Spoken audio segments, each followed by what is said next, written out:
all. Thank you for coming the demo session. Okay. ఈ batch లో నేను ఒక డిఫరెంట్ అప్రోచ్ ని ఫాలో అవుతున్నానండి and definitely it is completely for freshers. Okay, and experience వాళ్ళకి సరిపోదా అని కాదు, 100% సరిపోతుంది. ఈవెన్ ఈ రోజుల్లో ఫ్రెషర్స్ ని కూడా ఎక్స్పీరియన్స్ వాళ్ళలాగా ట్రీట్ చేస్తున్నారు. అండ్ ప్రతి ఒక్కళ్ళకి 100% వచ్చి ఉండాల్సిందే, అదేమి దాంట్లో వేరే క్వశ్చన్ లేదనమాట. మరి ఫ్రెషర్స్ కి ఎక్స్పీరియన్స్ వాళ్ళకి శాలరీలో ఎందుకు సార్ డిఫరెన్స్ అని అంటే, మీకు కొద్దిగా టైం ఇస్తారు, ఫ్రెషర్స్ కి కొద్దిగా టైం ఇస్తారు. మీకు మీరు ఒక వర్క్ ని ఒక 10 days లో చేయొచ్చు, అదే ఎక్స్పీరియన్స్ వాళ్ళు అయితే 2-3 days లో చేయాల్సి ఉంటుంది. అంతే అంతే డిఫరెన్స్ తప్ప జూనియర్ సాఫ్ట్వేర్ ఇంజనీర్ కి సాఫ్ట్వేర్ ఇంజనీర్ కిను సీనియర్ సాఫ్ట్వేర్ ఇంజనీర్ కి డిఫరెన్స్ అయితే ఏం లేవు. బట్ అవన్నీ నేర్పించాల్సిందే, మీ అందరికీ నేర్పించాల్సిందే. బట్ ఇన్ దట్ ప్రాసెస్ నేను ఇన్ని రోజులు నేను ఏం చేశానంటే టెక్నికల్ ఆస్పెక్ట్స్ మీద చాలా ఎక్కువగా ఫోకస్ చేశాను. లైక్ టెక్నికల్ ఆస్పెక్ట్స్ మీద ఎక్కువ ఫోకస్ చేయడం అంటే నా నా ఉద్దేశం ఏంటంటే, ఫర్ ఎగ్జాంపుల్ ఒక కాన్సెప్ట్ తీసేసుకుని దాంట్లో ఇన్ డెప్త్ గా వెళ్ళిపోతూ వచ్చాను అనమాట. But I want to change it right now. ఈ రోజు నుంచి నేను ఎలా చేంజ్ చేద్దాం అనుకుంటున్నానంటే, ఫేజ్ బై ఫేజ్ వెళ్దాం. స్టార్టింగ్ లో అన్ని విషయాలు కొద్దిగా నేర్చుకుని తర్వాత నెక్స్ట్ లెవెల్ ఈ రకంగా మనము అప్రోచ్ అవుదామని నేను అనుకుంటున్నాను. ఓకే, సో ఆ ప్రాసెస్ లో the very first point I want to discuss about is user interface. Okay, ఇప్పుడు మనం ఏం చేయబోతున్నాం, ఈ రియాక్ట్ కోర్స్ తీసుకుని మనం ఏం చేయబోతున్నాం అంటే యూఐ డెవలపర్ అవ్వాలి, లేదా అదే యూఐ డెవలపర్ అంటాం మనల్ని, లేదా ఫ్రంట్ ఎండ్ డెవలపర్ అని అంటారు. సో యూఐ అంటే ఏంటి, ఫ్రంట్ ఎండ్ అంటే ఏంటి?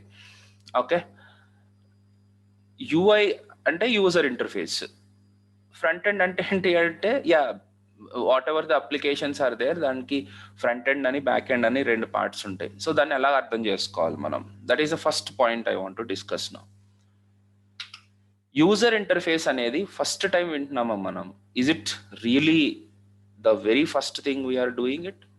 ఫర్ ఎగ్జాంపుల్, నేను ఇప్పుడు మీకు చూపించింది ఒక వాషింగ్ మషిన్ కి సంబంధించిన ఇమేజెస్ అన్నమాట. సో దీంట్లో యూజర్ ఇంటర్ఫేసింగ్ అంటే ఇంటరాక్షన్ విత్ ఆటోమేటెడ్ సిస్టమ్స్ అని అనుకోండి. ఓకే, సో ఇక్కడ మీకు కనపడుతుంది ఇది ఒక వాషింగ్ మషిన్. ఈ వాషింగ్ మషిన్ తోటి యూజర్ అనేవాళ్ళు ఇంటరాక్ట్ అవుతారా? ఎస్, అవుతారు. ఎలాగవుతారు అని అంటే, ఇదిగోండి ఈ బటన్స్ తోటో ఈ లీవర్స్ తోటో ఇట్లా తిప్పుకునో నొక్కో, మొత్తానికైతే మనము వాషింగ్ మషిన్ తోటి ఇంటరాక్ట్ అవ్వడానికి మనం ఈ పర్టికులర్ లీవర్స్ ని యూజ్ చేస్తున్నాం, రైట్? లేకపోతే ఇక్కడ కొన్ని బటన్స్ ఇచ్చారు, ఈ బటన్స్ ని ప్రెస్ చేస్తూ కూడా మనము ఆపరేట్ చేయొచ్చు, రైట్? అలాగే ఇక్కడ కొన్ని టచ్ స్క్రీన్ ఉంది, ఇక్కడ టచ్ ఉంది అనమాట. ఈ టచ్ తోటో లేకపోతే ఇవి కూడా బటన్సే కావచ్చు. సో వీటిని ఇంటర్ఫేసెస్ అని అంటారు, రైట్? కానీ యాక్చువల్గా మనం ఇంటరాక్ట్ అవుతుంది దేనితోటి అని అంటే, ఇదిగోండి ఇలాంటి ఒక హార్డ్వేర్ తోటి. మీకు బయట కనపడేది ఇదే, కానీ లోపల ఉండేది ఏంటి ఎగ్జాక్ట్లీ దీనికి బ్యాక్ లో ఉండేది అనమాట. ఈ ప్యానల్ కి బ్యాక్ లో మీరు ఇప్పుడు ఇమ్మీడియట్ గా వెళ్ళిపోయి మన వాషింగ్ మెషిన్ అన్ని ఓపెన్ చేసేసి ఆ ప్యానల్ చూసారు, ఏదన్నా వైర్లు దిగినాయి అంటే ఇబ్బంది మళ్ళీ. ఓకే, అట్లాంటి పనులు ఏం చేయబాకండి. పాత వాషింగ్ మెషిన్స్ ఏమన్నా ఉంటే వాటితో ట్రై చేయండి. ఆటోమేటెడ్ వాషింగ్ మెషిన్స్ తోటి అట్లాంటి పిచ్చి పనులు చేయబాకండి. ఓకే, సో ఓవరాల్ గా అయితే ఇలాంటి బ్యాక్ లో ఇలాంటి ఒక మైక్రో కంట్రోలర్ ని మనము ఇలాగా ఉన్నటువంటి యూజర్ ఇంటర్ఫేస్ తోటి ఇంటరాక్ట్ అవుతున్నాం. I repeat, interaction. అంటే యూజర్ ఇంటర్ఫేస్ అనేది దేనికోసం? ఇది కూడా యూజర్ ఇంటర్ఫేస్ అయినా సరే, అవును, మరి యూజర్ ఇంటర్ఫేస్ కాకపోతే పిల్లికి ఇంటర్ఫేస్ ఇది, లేకపోతే టాయ్స్ కి ఇంటర్ఫేసా? So this is an interface for users only, అంతే కదా? సో మనము ఇలాంటి డివైస్ తోటి ఇంటరాక్ట్ అవ్వడానికి మనం యూస్ చేసే ఇంటర్ఫేస్ ఇలాంటి ఒక మైక్రో కంట్రోలర్ తోటి. సార్, ఈ సెమీ ఆటోమేటెడ్ కానీ లేకపోతే ఆటోమేటిక్ కానీ వాషింగ్ మెషిన్స్ లో కూడా ఇలాంటి కంట్రోలర్స్ ఉంటాయా? ఉంటాయా అంటే ఉంటాయి. ఓకే, కాకపోతే ఈ లెవెల్లో ఉండకపోవచ్చేమో, కొద్దిగా తక్కువ లెవెల్లో ఉంటాయి. సో వాటిని అంటే దానికి ఉండే టెక్నిక్స్ అనేది తక్కువ కాబట్టి కొద్దిగా మనకి తక్కువ బటన్స్ అవి ఇచ్చారు. ఓకే, అంతేగాని ఉండడానికి అయితే ఉంటుంది. ఓకే, సో ఎందుకు అట్లా ఉండాలి సార్, అసలు ఈ కంట్రోలర్స్ ఎందుకు అనే డౌట్ రావచ్చు. ఎందుకంటే మనం బట్టలు ఉతుక్కోలేకపోతున్నాం కాబట్టి. కాదు కాదు కాదు, నా పాయింట్ అది కాదు. ఎందుకంటే ఇప్పుడు దీంట్లో పెద్ద పెద్ద డ్రమ్స్ ఉన్నాయి, తర్వాత లోపల రొటేటింగ్ చేయడానికి కావాల్సిన కొన్ని మెకానికల్ ఎక్విప్మెంట్ ఉంటుంది. మనం వాటితోటి డైరెక్ట్ గా ఇంటరాక్ట్ అవ్వలేక ఈ కంట్రోలర్స్ ని యూజ్ చేశారు. ఈ కంట్రోలర్ లో ఏ బటన్ ఎప్పుడు నొక్కాలో మనకు తెలియక మనము ఇలాంటి యూజర్ ఇంటర్ఫేసెస్ ని తయారు చేసుకున్నాం. అది యాక్చువల్ గా జరిగే ప్రాసెస్. ఇప్పుడు ఇంకొక కాన్సెప్ట్ లోకి వెళ్దాం. కార్లో మనకి ఇలాంటి డివైజెస్ కనపడతాయి మీకు, రైట్? ఇక్కడ కూడా బటన్స్ ఉంటాయి, కంట్రోలర్స్ ఉంటాయి, ఎజెక్ట్ పిన్ ఇవన్నీ ఉన్నాయి కదా. వీటికి ఎగ్జాక్ట్ బ్యాక్ ఉండేది ఇదే అన్నమాట. ఎగ్జాక్ట్ గా మీకు దీని వెనకాల ఉండే ఇలాంటి ఒక మైక్రో కంట్రోలర్. ఇదేం చేస్తుంది అని అంటే కార్ని కాదు కంట్రోల్ చేస్తుంది, ఇది దీంట్లో ఉన్న సీడీనో లేకపోతే దీంట్లో వచ్చే సాంగ్స్ నో కంట్రోల్ చేయడానికి. సో దీన్ని కూడా మనము యూజర్ ఇంటర్ఫేస్ అనే అనాలి. కాకపోతే ఇవన్నీ మెకానికల్ యూజర్ ఇంటర్ఫేసెస్. ఇప్పుడు ఇక్కడ దీంట్లో ఒక ప్రోగ్రామ్ ఉంది, అది ఏం చేస్తుంది ఇదే తెలుసు కదా మీకు. మీరు చాలా సార్లు షాపులకి వాటికి వెళ్ళుంటారు. దాంట్లో మీకు దీన్నే పిఓఎస్ అని అంటాము, లేకపోతే బిల్లింగ్ మెషిన్ అని అంటాము. దీంట్లో కూడా యూజర్ ఇంటర్ఫేస్ ఉంటుందా సార్? ఇదేంది ఈ బటన్స్ అన్ని ఏంటివి? ఇవి దేనికోసం క్రియేట్ చేశారంటే యూజర్ ఇంటరాక్ట్ అవ్వడం కోసం. లోపల ఉండే కొద్దిగా ఇంకా కాంప్లికేటెడ్ సిస్టమ్ అన్నమాట. లోపల ఉన్న కాంప్లికేటెడ్ సాఫ్ట్వేర్ కి మనము చూస్తున్నాం, ఇది మనం ఇంటరాక్ట్ అవుతున్నాం దానికోసం ఇది. ఓకే, అయితే దానికి ఏంటి బటన్స్, హార్డ్ బటన్స్ ఉన్నాయి, కొద్దిగా ప్రెస్ చేయాలి. చేస్తే లోపల ఏదో డేటాబేస్ కనెక్ట్ అవ్వడము లేకపోతే ఏదో జరుగుతుంది. మొత్తానికి అయితే ఒక ప్రోగ్రామ్ ఉంటుంది. ఆ ప్రోగ్రామ్ ఏం చేస్తుంది అని అంటే మనం నెంబర్ ప్రెస్ చేస్తాం. ఇప్పుడు సపోజ్ మనము 2 సబ్బు పెట్టెలు కొనుక్కున్నాం అనుకోండి, ఆయన 48 అని నెంబర్ కొడతాడు. సార్ నేను ఇలాగే నేర్చుకున్నాను, నాకు చాలా ఫ్యాసినేటింగ్ గా ఉండేది అనమాట. అరే భలే ఉంది ఇదేదో, ఆయన ఎందుకు ఇట్లా ఇస్తున్నాడు అని అడిగా. నేను అడిగితే నవ్వారు. ఒక 2-3 రోజులు వెళ్ళి ఆయన అడిగా ఆ షాప్ అతన్ని, ఏంది ఇది అంటే, ఏం లేదమ్మా బిల్లు కొట్టాలంటే ప్రతిసారి రాయలేక ఇలాగ చేస్తున్నాము అని అంటే, ఆ రోజు బుర్ర తిన్నా. సో 48 అని ప్రెస్ చేస్తే ఎందుకు వచ్చింది అదేంటి అని అంటే, అక్కడ కింద నుంచి అదే 48 అంటే 2 సబ్వెట్ అనమాట. ఎన్ని 2 ఎంటర్ కొట్టే బిల్ అనేది లోపల ఫీడ్ అవుతుంది. ఫైనల్ గా ప్రొసీడ్ అని కొట్టగానే బిల్లు బయటకు వచ్చింది, ఇంత బిల్ అయిందని చెప్తున్నాను. కానీ ఇక్కడ నేను ఏం చేస్తున్నాను, ఇంటరాక్ట్ అవుతున్నాను దేంతో, ఒక లోపల ఉన్న ఒక హార్డ్వేర్ తోటి. చూడండి నెక్స్ట్ ఇక్కడ దీన్ని చూస్తే క్యారెక్టర్ యూజర్ ఇంటర్ఫేస్ అని అన్నాం. ఇదేంటిది క్యారెక్టర్ యూజర్ ఇంటర్ఫేస్ అని అంటే, ఇప్పుడు కొద్దిగా ముందుకెళ్తే మనము ఇది ఏం చూసాను ఇక్కడ, ticket booking, passenger details, PNR status గురించో లేకపోతే ఇలాంటి దాని గురించి అనమాట. అయితే ఈ బటన్స్ అనేవి సరిపోవు ఒక్కొక్కసారి. ఇంకా కొద్దిగా కాంప్లెక్స్ సిస్టమ్స్ అయినప్పుడు మనము కంప్యూటర్ లోపలికి వచ్చినప్పుడు దాంట్లో ప్రోగ్రామ్స్ ఉంటాయి, దాంట్లో అప్లికేషన్స్ ఉంటాయి.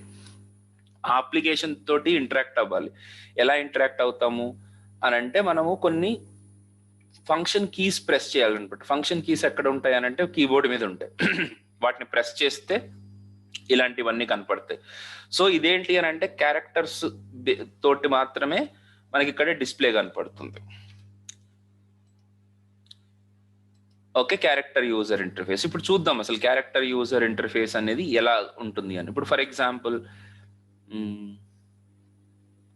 ఇక్కడ ఇది ఏంటి అని అంటే యాక్చువల్ గా ఒక స్విచ్ ని కాన్ఫిగర్ చేయడం అనమాట. స్విచ్ అంటే ఏంటి సార్, ఇప్పుడు మన ఇంటర్నెట్ వస్తుంది కదా, మనకి పెద్ద పెద్ద ఇంటర్నెట్స్ ఉంటాయి కదా. సో ఇప్పుడు సపోజ్ మీకు ఇంటర్నెట్ లో చూడండి ఇది ఎంత యూస్ఫుల్. ఇలాంటివి లేకపోతే మన లైఫ్ ఇంకా కాంప్లికేటెడ్ అయిపోయేది. ఇప్పుడు మనకి ఇంటికి ఇంటర్నెట్ వస్తుంది, సడన్ గా ఎందుకో ఇంటర్నెట్ రావడం ఆగిపోయింది. ప్రతిసారి మనకి ఇంటర్నెట్ రాకపోతే ఆ ఇంటర్నెట్ మనకి ఫిక్స్ చేసిన అతను ఏది బైక్ వేసుకుని అంత దూరం నుంచి ఇక్కడికి వస్తున్నాడా? రారు. ఏం చేస్తారు అని అంటే వాళ్ళ కంప్యూటర్లోనే మన ఇంటికి ఇంటర్నెట్ ఇచ్చే కనెక్షన్స్ ఉంటాయి కదా, ఒక మధ్యలో ఒక పెద్ద బాక్స్ ఉంటుంది, ఆ బాక్స్ ని స్విచ్ అంటాం. సార్, నేను టూ టెక్నికల్ గా మాట్లాడట్లేదు, మీరు దయచేసి దాన్ని ఏమంటారు పిడకలు పెట్ట చేయకండి, ఏంటి నాలా ఏది తప్పులు మాట్లాడుతున్నాడు ఇవన్నీ కాదు. నేను జస్ట్ అందరికీ అర్థమైపోయే సరళమైన భాషలో మాట్లాడడానికి ట్రై చేస్తున్నా. ఓకే, సో స్విచ్ అంటే అది కాదు కదా, రౌటర్ అంటారు కదా బాబు, తర్వాత మాట్లాడతాను నేను అట్లాంటి. But just for a casual talk నేను అలా చెప్తున్నాను. అక్కడ ఒక బాక్స్ ఉంటుంది, దాన్ని స్విచ్ అంటాం. ఆ స్విచ్ లోపల మనము చెక్ చేయాలన్నమాట, లేదా రీసెట్ చేయాల్సి ఉంటుంది జనరల్ గా మనం చేయాల్సిన పని. సో అతను వచ్చి ఆ స్విచ్ దగ్గరకు వచ్చి రీసెట్ చేయాల్సిన పని ఉండదు. ఏం చేస్తారంటే ఇలాంటి యూజర్ ఇంటర్ఫేసెస్ ఉంటాయి. అంటే ఇప్పుడు ఆ స్విచ్ కాన్ఫిగరేషన్ ఓపెన్ చేసేసి చూస్తారు ఏమేం డౌన్ ఉన్నాయి, ఏమేమి అప్ ఉన్నాయి అని. ఓకే, వాటికి చూడాలి అని అంటే మనకు ఒక ఇంటర్ఫేస్ కావాలి. అంటే ఇంటర్ఫేస్ కావాలంటే ఇప్పుడు మనకి ఇంటర్నెట్ కనెక్షన్ ఇచ్చిన ఆయన బెంగళూరులో ఉన్నాడు అనుకోండి, కానీ ఇప్పుడు మనకు ఉన్న స్విచ్ హైదరాబాద్లో ఉంది. హైదరాబాద్లో ఉన్న స్విచ్ తోటి బెంగళూరులో ఉన్న ఆయన ఎలా కనెక్ట్ అవుతాడు? కనెక్ట్ అవుతాడు ఒక ఒక ఒక పర్టికులర్ మన ఇంటర్నెట్ తోటో దేనితోనో కనెక్ట్ అయ్యాడు. కనెక్ట్ అయిన తర్వాత ఆ స్విచ్ మీద ఏ పని చేయాలన్నా నేను కమాండ్స్ అనేవి ఇవ్వాలి. అలా కమాండ్స్ ఇవ్వడానికి అక్కడ రాసి ఉండాలి కదా, డి ప్రెస్ చేస్తే ఇది జరుగుతుంది, ఎస్ ప్రెస్ చేస్తే ఇది జరుగుతుంది.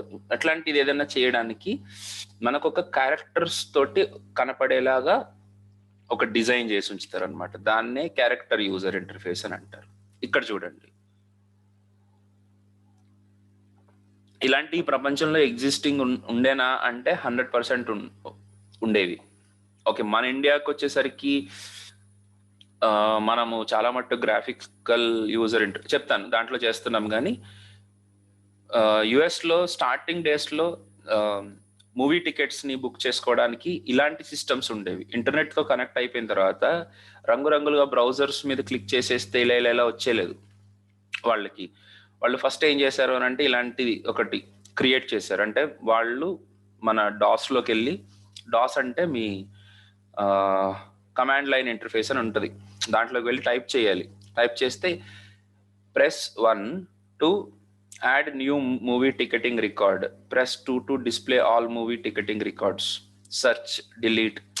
ఇది అడ్మిన్ సైడ్ అనమాట. యాక్చువల్గా మన యూజర్ సైడ్ ఎలా ఉండేది అని అంటే press 1 to book a ticket, press 2 to cancel a ticket, press 3 to exit అని మనం ప్రెస్ 1 చేయగానే press 1 to book Titanic, press 2 to book X-Men, press 3 to book something else. Okay, అలాగా మనకి నెంబర్స్ అంటే నెంబర్ సిస్టమ్, మళ్ళీ నెంబర్ని press చేయగానే అది సెలెక్ట్ అయ్యేది, అప్పుడు బుక్ అయినట్టు. సో ఈ రకంగా మనము ఎక్కడో ఉన్న వేరే డేటాబేస్ తోటి ఈ రకంగా ఇంటరాక్ట్ అయ్యేవాళ్ళం. సో దీన్నే ఇలాగ ఇంటరాక్ట్ అవ్వడానే క్యారెక్టర్ యూజర్ ఇంటర్ఫేసింగ్ అని అంటాం. ఈవెన్ ఇప్పుడు పెద్ద అంటే ఇలాంటి ఎయిర్లైన్స్ ఉన్నాయి. ఆ ఎయిర్లైన్స్ లో ఉన్న ఇంజిన్స్ కి మనం కమాండ్స్ ని పంపించాలన్నా, మనం ఇన్స్ట్రక్షన్స్ ఇవ్వాలన్నా మనకు ఒక ఇంటర్ఫేస్ అనేది కావాలి కదా. సో అలాంటి ఇంటర్ఫేస్ ఇది అన్నమాట క్యారెక్టర్ యూజర్ ఇంటర్ఫేస్, రైట్? కానీ do you really like it? మనకు నచ్చుతుందా ఇది? ఎలా ఉంది? ఏంది ఇది, క్యారెక్టర్స్ అన్ని ఉన్నాయి, బాలేదు సార్ అని అంటారు.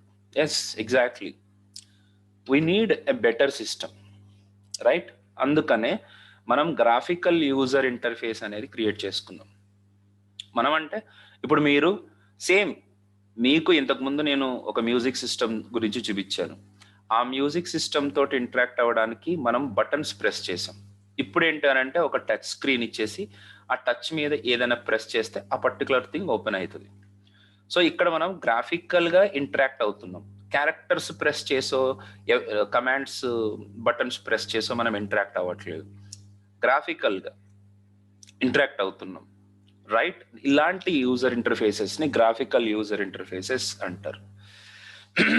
సేమ్ అదే పిఓఎస్ మెషిన్, ఇంతకు ముందు మనము ఆ నెంబర్లు నొక్కుతా ఉండేవాళ్ళం, ఇప్పుడు కూడా ఆ నెంబర్లు అలాగే ఉన్నాయి, కానీ అవి స్క్రీన్ మీద ఉన్నాయి, కలర్ఫుల్ గా స్క్రీన్ మీద ఉన్నాయి. అండ్ ఇంకా బెటర్ అవుతుంది ఇది. ఓకే, ఇక్కడ కీబోర్డ్ ఇచ్చారు, ఆ పేరు టైప్ చేస్తే ఆటోమేటిక్ గా ఆ పర్టికులర్ ప్రోడక్ట్ వచ్చేస్తుంది, ఎన్ని క్వాంటిటీ, అంటే నెంబర్స్ గుర్తుపెట్టుకోవాల్సిన పని లేదు. ఇప్పుడు ఇలాగ ఇంటర్ఫేసెస్ అనేవి మారుతున్నాయి. ఇప్పుడు నేను చెప్తున్నాను కదా, ఇప్పుడు ఈ కంప్యూటర్ లో ఉన్న డ్రైవ్స్ లో ఏ డ్రైవ్ లో ఏం ఇన్ఫర్మేషన్ ఉంది అని తెలుసుకోవడానికి నేను కమాండ్ యూజర్ నేను కమాండ్ యూజర్ ఇంటర్ఫేస్ ని వాడుకోవచ్చు, లేదా గ్రాఫికల్ యూజర్ ఇంటర్ఫేస్ ని కూడా వాడుకోవచ్చు. అంటే ఏంటి, నా కంప్యూటర్ లో ఫైల్స్ ఉన్నాయి, ఆ ఫైల్స్ ఎన్ని ఫైల్స్ ఉన్నాయి అవన్నీ చూడడానికి ఒకసారి చూద్దాం ఎలా చేసుకోవచ్చు అని.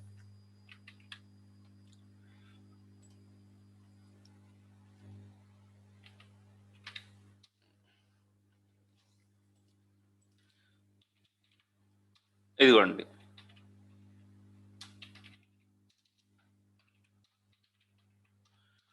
సో నేను సి డ్రైవ్ లో ఉన్నా.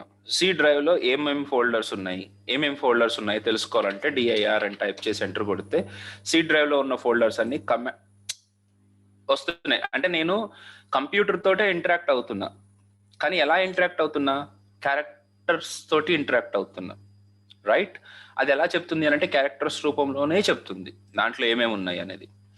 కానీ ఎప్పుడైతే మీరు ఒక కంప్యూటర్కి వస్తారో, అంటే నార్మల్గా దాన్ని ఎక్కువ మంది ఇష్టపడరు, సో ఇలా చూడడానికి ఇష్టపడతారు. ఇప్పుడు సి డ్రైవ్ లో ఏముందో తెలియాలి అని అంటే దీని మీద డబుల్ క్లిక్ చేయగానే సి డ్రైవ్ లో ఏముందో మనకి బయటకు వచ్చేస్తుంది. So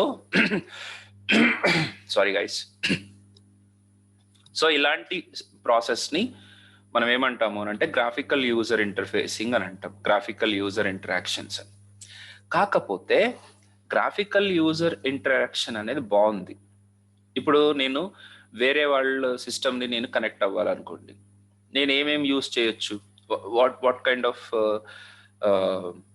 softwares I can use అని అంటే, నా దగ్గర టీమ్ వ్యూవర్ అని, ఇంకోటి ఏదో సాఫ్ట్వేర్ ఉండేది ఎనీ డెస్క్ అని, ఇలాంటి వాటితోటి నేను వేరే వాళ్ళ కంప్యూటర్ని కనెక్ట్ అవ్వచ్చు. ఓకే, చాలా బాగుంది. కనెక్ట్ అయితే ఆ కనెక్ట్ అయిన తర్వాత అక్కడ ఏం జరుగుతుంది అనేది నాకు కనపడుతుంది. సపోజ్ ఇప్పుడు నేను ఆ కనెక్ట్ అయిన వాళ్ళకి నేను ఏదైనా మెసేజ్ పంపించాలనుకోండి, ఎలా పంపిస్తాను అని అంటే, నేను ఏదైనా కమాండ్స్ రాస్తున్నానా, లేకపోతే ఇక్కడ ఒక బటన్ ఉంటుంది, ఆ బటన్ మీద క్లిక్ చేయగానే నాకు ఒక చాట్ బాక్స్ లాగా ఇంత బాక్స్ వస్తుంది, దాంట్లో ఎంటర్ చేస్తాను. అలా చేస్తున్నానా? మీరందరూ ఇప్పుడు నాకు ఎవరైతే జాయిన్ అయ్యారో మీరందరూ మీ ఫోన్ నెంబర్ పెట్టండి. కమాన్ మీరందరూ మీ ఫోన్ నెంబర్ని చాట్లో ఎంటర్ చేయండి, చెప్తాను.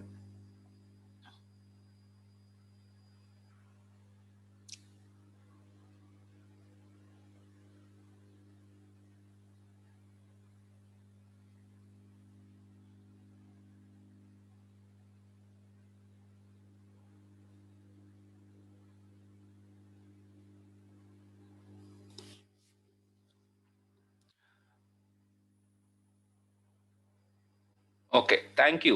ఇప్పటి వరకు ఎవరైతే మాట్లాడినారో వాళ్ళందరికీ ఒకే ఇన్ఫర్మేషన్ అర్థమవుతుంది. ఇప్పుడు మీరు ఇంటరాక్ట్ అవుతున్నారు, ఎలా ఇంటరాక్ట్ అయ్యారు? కమాండ్ తోటి ఇంటరాక్ట్ అయ్యారా, లేకపోతే మౌస్ని క్లిక్ చేస్తే గ్రాఫికల్గా ఇంటరాక్ట్ అయ్యారా అంటే we have interacted through graphical. అంటే మనం ఇక్కడ చాట్ బాక్స్ మీద ఇలా క్లిక్ చేస్తే ఒక బాక్స్ వచ్చింది, దాంట్లో మనం టైప్ చేస్తే అది వచ్చింది, అట్లా. This is what graphical interaction. ఆ ఇంటరాక్షన్ చేయడానికి మనం యూజ్ చేసినటువంటి వాట్ యు సే ప్లేస్ని గ్రాఫికల్ యూజర్ ఇంటర్ఫేస్ అని అంటారు. ఓకే, ఇప్పుడు problem number 1. Suppose movie tickets అనేవి ఒక పర్టికులర్ ప్లేస్లో, అంటే ఇప్పుడు ఫర్ ఎగ్జాంపుల్ ఐమాక్స్లో మూవీస్ చూడాలి. సో ఐమాక్స్లో మూవీస్కి సంబంధించినవన్నీ కూడా వాళ్ళ దగ్గర ఒక కంప్యూటర్ పెట్టుకుని ఆ కంప్యూటర్లో స్టోర్ అయి ఉన్నాయి అనుకోండి. మనము ఆ కంప్యూటర్ తోటి ఇంటరాక్ట్ అవ్వాలి అని అంటే, లేదా మనం ఒక టికెట్ బుక్ చేసుకోవాలి అని అంటే, తమ్ముడు ప్రసాద్ నీ కంప్యూటర్ ఓపెన్ చేసి నాకు నీది ఇవ్వమ్మా అని మనం చెప్తామా? ఏది టీమ్ వ్యూవర్ ఓపెన్ చేయమ్మా, నేను ఒక టికెట్ బుక్ చేసుకోవాలని చెప్తామా? ఒకవేళ అలా చెప్పాలి అని అనుకుంటే ఎంతమందికి చెప్తాము? ఎంతమందికి మనం యాక్సెస్ ఇచ్చేస్తాం అట్లా? Is it possible really? So అలా కాకుండా మనకి ఒక ఈజీ వే అనేది చూశారనమాట. వాట్ ఈజ్ ఈజీ వే అని అంటే, ఓకే ఇలా కాదండి, మనము ఆ మూవీస్కి సంబంధించిన డేటా అంతా ఒక డేటాబేస్లో స్టోర్ చేద్దాం, ఆ డేటాబేస్ మీద ఒక ప్రోగ్రామ్ రాద్దాం, ఆ ప్రోగ్రామ్ని రిక్వెస్ట్ చేస్తే, ఆ ప్రోగ్రామ్కి గనక మనం రిక్వెస్ట్ పంపిస్తే, ఆ ప్రోగ్రాము ఎవరైతే రిక్వెస్ట్ పంపించారో ఆ రిక్వెస్ట్ పంపించిన వాళ్ళకి ఒక బ్రౌజర్ నుంచే రిక్వెస్ట్ పంపిస్తాం. ఓకే, బ్రౌజర్ లోపల ఒక ఇంటర్ఫేస్ ఓపెన్ అవుతుంది, గ్రాఫికల్ ఇంటర్ఫేస్. దాంట్లో కూడా బటన్స్ ఉంటాయి, అన్ని అలాగే ఉంటాయి, లింకులు ఉంటాయి. ఇవన్నిటితోటి మనం ఇంటరాక్ట్ అయ్యేలాగా నేను ఒక స్క్రిప్ట్ పంపిస్తాను. అది బ్రౌజర్లో లోడ్ అవ్వగానే మీకు ఇలా కనపడుతుంది. అదే అరే భలే ఉంది కదా ఈ సిస్టమ్, దీనివల్ల మనము ఈజీగా టికెట్లు బుక్ చేసుకోవచ్చు కదా. లేకపోతే మనం పని కట్టుకుని వెళ్ళాలి, వెళ్ళిన తర్వాత అక్కడ టికెట్ దొరుకుతుందో లేదో తెలియదు. ఇంతకు ముందు టికెట్ దొరకకపోతే పక్కన ఏదైనా సినిమా ఉంటే దాన్ని చూసేవాళ్ళం. ఇప్పుడు అంత ఓపిక లేవు కదా, మంచి సినిమా అయితేనే చూస్తున్నాం, రైట్? కానీ అట్లా టికెట్ బుక్ చేయడం అనేది ఇంతకుముందు అంత కాంప్లెక్స్ ఉండేది. ఓకే, ఆ లైన్లో చాలా సేపు నుంచోవాల్సి వచ్చేది. నుంచుని ఫైనల్గా టికెట్ బుక్ అయితే అబ్బా బుక్ అయింది, మనం వెళ్ళి చూద్దాం. ఎందుకు ఇదంతా పంచాయతీ? అందుకనే మనం ఏం చేస్తున్నాం అంటే సింపుల్గా చేసుకుంటున్నాం. ఇప్పుడు ఈ యూజర్ ఇంటర్ఫేసెస్ తోటి మన వర్క్ అనేది ఈజీ అయిపోయింది, రైట్? అలాంటి ఇంటర్ఫేసెస్ని మనం ఏమంటామంటే వెబ్ బేస్డ్ యూజర్ ఇంటర్ఫేసెస్ అంటాం. ఓకే, ఎలా ఉంటాయి ఆ వెబ్ బేస్డ్ యూజర్ ఇంటర్ఫేసెస్ అంటే, సపోజ్ ఇప్పుడు నా దగ్గర ఇంట్లో రౌటర్ ఉంది, మా ఇంట్లో రౌటర్ ఉంది. ఈ రౌటర్కి నేను ఇంటరాక్ట్ అవ్వాలనుకోండి. మీరు ఇంటరాక్ట్ ఎందుకు అవ్వాలి సార్ అని అంటే, ఏం లేదమ్మా, నా రౌటర్కి నేను ప్రతి నెలకు ఒకసారి పాస్వర్డ్ చేంజ్ చేస్తాను. ఓకే, పాస్వర్డ్ చేంజ్ చేసేటప్పుడు నేను ఎలా చేంజ్ చేయాలి? ఆ రౌటర్ దగ్గరికి వెళ్ళి రౌటర్ ఈ పాస్వర్డ్ చేంజ్ చేసేసి అంటే సరిపోద్దా? కుదరదు కదా. సో నేను దానికి ఇంటరాక్ట్ అవ్వాలి, దాంట్లో ఉన్న హార్డ్వేర్కి నేను ఒక నెంబర్ పంపించాలి అని అంటే దాని నెత్తి మీద ఒక 2-3 సార్లు కొట్టి నెంబర్ రాస్తామే, రాయలేం కదా. దానికోసం ఒక ఇంటర్ఫేస్ అనేది వాళ్ళే తయారు చేసి ఇస్తారు. ఓకే, ఇది వెబ్ ఇంటర్ఫేస్ అన్నమాట. ఇది ఈజీ. దీంట్లో త్రూ మనం ఏం చేయొచ్చు అని అంటే ఆ పర్టిక్యులర్ రౌటర్ తోటి కనెక్ట్ అయిపోయి నేను నా పాస్వర్డ్ని చేంజ్ చేసుకుంటాను. ఓకే, సపోజ్ ఇప్పుడు నేనేం చేస్తాను అని అంటే నా కంప్యూటర్కి 100, నాది 150 MBPS. ఇప్పుడు ఏమవుతుంది అని అంటే అందరూ ఆన్లైన్ క్లాసులే, మా ఇంట్లో 3-4 కంప్యూటర్లు కావాల్సి వస్తుంది ఇప్పుడు పరిస్థితి. అండ్ అన్ని సెల్ ఫోన్స్కి మెసేజ్లు వస్తూనే ఉంటాయి. ఎవరు తక్కువేం కాదు, వంటలు చూసేవాళ్ళు వంటలు చూస్తున్నారు, గార్డెనింగ్ చేసేవాళ్ళు గార్డెనింగ్ చేస్తున్నారు. నన్నేం తిట్టుకోకండి. ఓకే, సో ఇప్పుడు పాయింట్ ఏంటంటే నేను ఏదైనా మీటింగ్ అటెండ్ అవ్వాలి అని అంటే డెఫినెట్గా I have to ensure it is on the right track. అట్లా చేయాలి అని అంటే నాకు దాన్ని ఏమంటారు, నాకు స్పీడ్ సరిపోవట్లే. నేను నిన్న ఇలాగే ఓపెన్ చేశాను, నా ఇంటర్ఫేస్ ఓపెన్ చేసుకుని అంటే ఈ మ్యాక్ ఐడి అనే నా కంప్యూటర్కి ఒక అడ్రస్ ఉంటుంది అనమాట. నా కంప్యూటర్ మ్యాక్ ఐడికి 100 MBPS ఎప్పుడు రావాలి ఫిక్స్, మిగతా అన్ని కంప్యూటర్లకి కలిపి 50 MBPS డెడికేటెడ్, అంతే. ఇదైతే ఫిక్స్ అనమాట. వాళ్ళకి సరిపోయినా సరిపోకపోయినా అట్లని ఊరికే సెటప్ చేశారు. సార్ మీరు వచ్చి మా ఇంట్లో వచ్చి చూశారు, అట్లేం కుదరదులే, నాకే 50 ఇచ్చారు, వాళ్ళు 100 తీసుకున్నారు, అది వేరే విషయం. బట్ ఈ ఇంటర్ఫేస్ కనుక ఉంటే మనకి ఈజీ అవుతుంది కదా ఆ రౌటర్ తోటి ఇంటరాక్ట్ అవ్వడం. ఒక రౌటర్ తోటి ఇంటరాక్ట్ అవ్వకపోతే మనం పాస్వర్డ్లు చేంజ్ చేయలేము, కాన్ఫిగరేషన్స్ చేంజ్ చేయలేము, ఫైర్ వాల్ పెట్టలేము. నేను ఫైర్ వాల్ పెట్టాను, పిల్లలు ఈ పర్టికులర్ మ్యాక్ ఐడీస్లో నుంచి ఏమేమి రిక్వెస్ట్లు వెళ్తున్నాయో మొత్తం తీసి చూసా. ఓకే, చిన్నపిల్లలు కాబట్టి ఐఎమ్ హ్యాపీ, వాళ్ళు ఏం అన్వాంటెడ్ కంటెంట్ ఏం చూడట్లేదు, హ్యాపీ అట్లా. సో నేను అవన్నీ నేను కాన్ఫిగర్ చేయాలి అని అంటే yes I have to do like this ఏమా. కాకపోతే దాన్ని ఎలా ఇచ్చారు, ఇంతకుముందు బటన్స్ లా పెట్టాలి అని అంటే చాలా కాస్ట్లీ అది. ఇప్పుడు మీరు ఏది కార్లకి సంబంధించి అలాంటివి చూసారా, అలా చేయాలంటే కాంప్లెక్స్, లేదా క్యారెక్టర్స్ త్రూ మనం ఎంటర్ చేయాలి, కమాండ్స్ త్రూ ఎంటర్ చేయాలంటే అది చిరాకు. అది చేసుకోవచ్చు, ఇప్పుడు కూడా చేసుకోవచ్చు, బట్ ఇలా ఉంటే ఈజీ కదా, తొందరగా అయిపోతుంది పని. సో ఇలాంటి ఇంటర్ఫేసెస్ కి గిరాకీ పెరిగింది. ఓకే, ఇప్పుడు ఇదేంటి, డైకన్ కంట్రోల్ ఏసీ కంట్రోలర్. ఏం sir, are you sure doctor? Yes, మీ ఏసీని కూడా మనం కంప్యూటర్లో నుంచి కాన్ఫిగర్ చేసుకోవచ్చు. మీ మొబైల్లో ఉంటుంది యాక్చువల్గా చెప్పాలంటే, అది మీ మొబైల్ నుంచి మీరు అప్ డౌన్ అన్ని చేసుకోవచ్చు. ఓకే, అది కూడా వెబ్ ఇంటర్ఫేస్. కాకపోతే నా ఏసీలో కొన్ని సెటప్స్ ఉండాలి.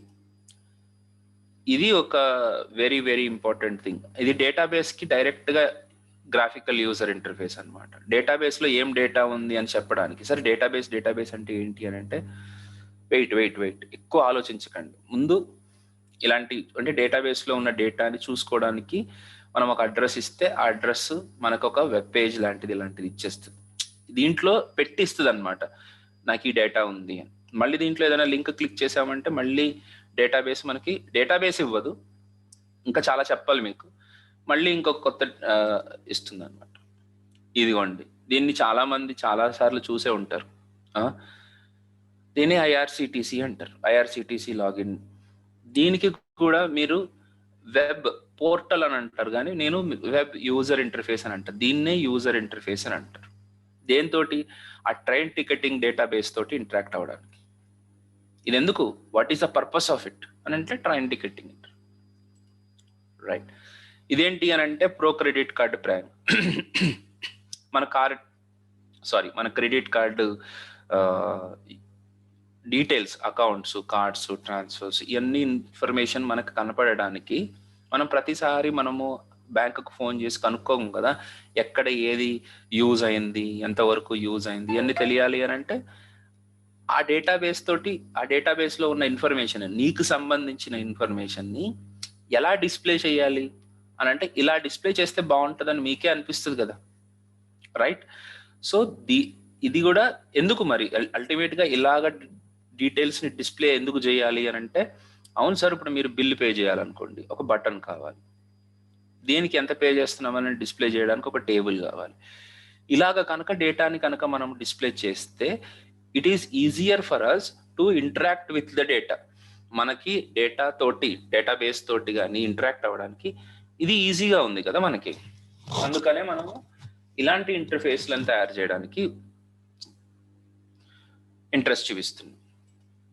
ఓకే, సో ఇలాంటి ఇంటర్ఫేస్లను తయారు చేయడానికి మనము యూజ్ చేసే టెక్నిక్ ఏంటంటే వెబ్ యూజర్ ఇంటర్ఫేసెస్. సార్, వీటిని ఇలాగ తయారు చేయడానికి చాలా మంది చాలా రకాలుగా ప్రయత్నం చేశారు. అంటే ఎలా చేశారు సార్ అంటే, సి లాంగ్వేజ్లో కూడా ఇలాంటి గ్రాఫికల్ ఇంటర్ఫేసెస్ని తయారు చేయడానికి ట్రై చేశారు.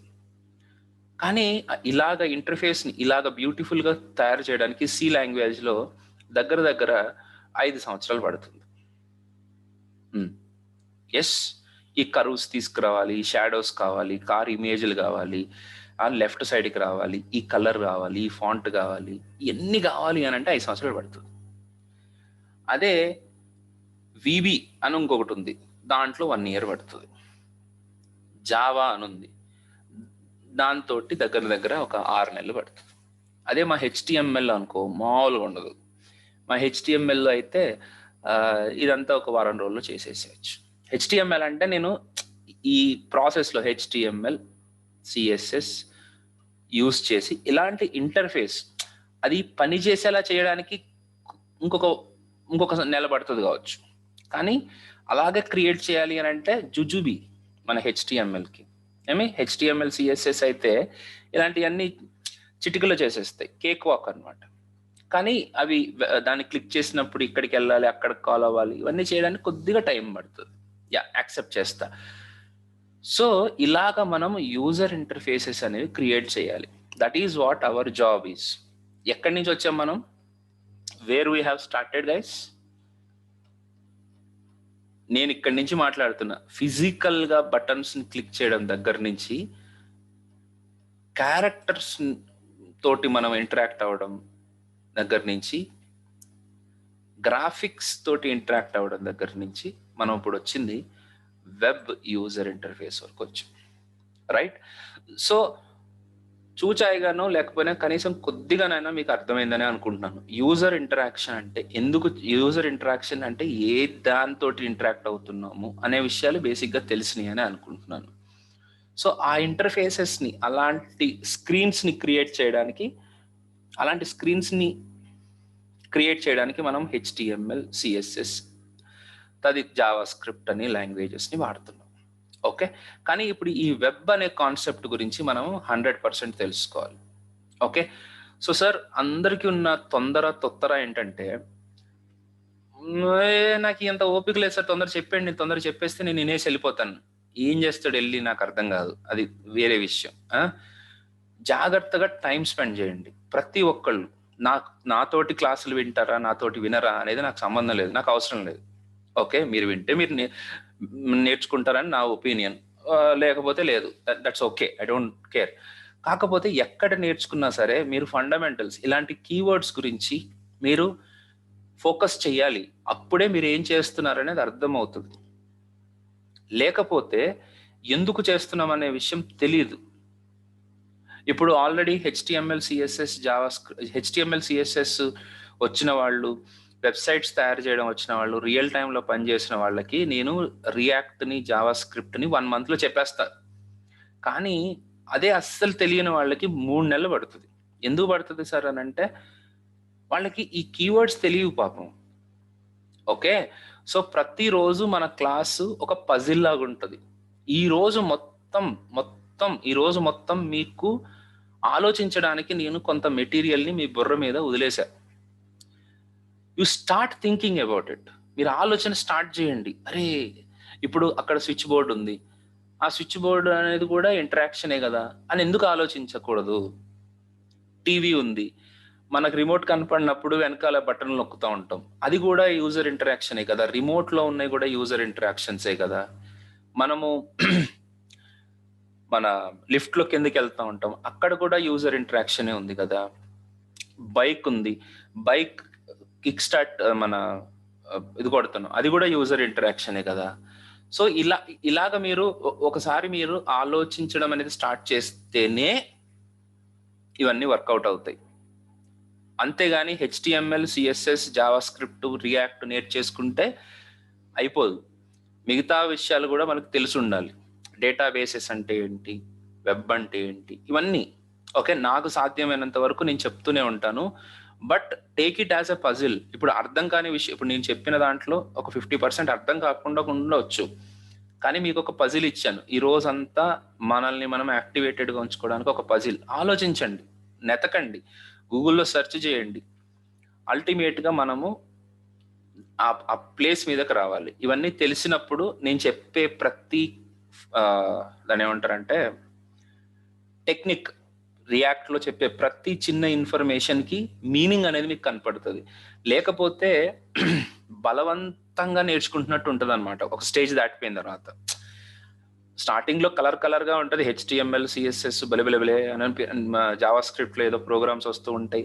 కానీ రోజుకి మీలో ఇంట్రెస్ట్ తగ్గిపోతూ ఉంటుంది. ఎందుకు తగ్గిపోతూ ఉంటుంది అని అంటే, అర్థమయ్యేవి తక్కువగాను, అర్థం కానివి ఎక్కువగాను పెరిగిపోతూ ఉంటాయి. ఏదో చేస్తున్నాం, ఓకే అర్థమవుతుంది, కానీ ఇది ఎందుకు తెలియట్లేదు, ఇలాగా. అందుకనే నేను ఈరోజు ఫస్ట్ అసలు మనం ఇలాంటి ఒక యూజర్ ఇంటర్ఫేస్ని క్రియేట్ చేయడానికి మన జర్నీని స్టార్ట్ చేసాం. రియాక్ట్లో చేస్తే ఈజీగా తొందరగా అయిపోతుంది, అందుకనే మనం రియాక్ట్ నేర్చుకుంటున్నాం. దీనికి రియాక్ట్కి సంబంధం ఏంటి? ఇన్ఫ్యాక్ట్ దీనికి ఇదిగోండి, ఇంకా చెప్పాలంటే దానికి ఈ పర్టికులర్ యూజర్ ఇంటరాక్షన్కి, యూజర్ ఇంటర్ఫేస్కి, రియాక్ట్కి సంబంధం ఏంటి, రియాక్ట్ నేటివ్ ఎందుకు, ఇట్లా చాలా విషయాలు మనం నేర్చుకోవచ్చు.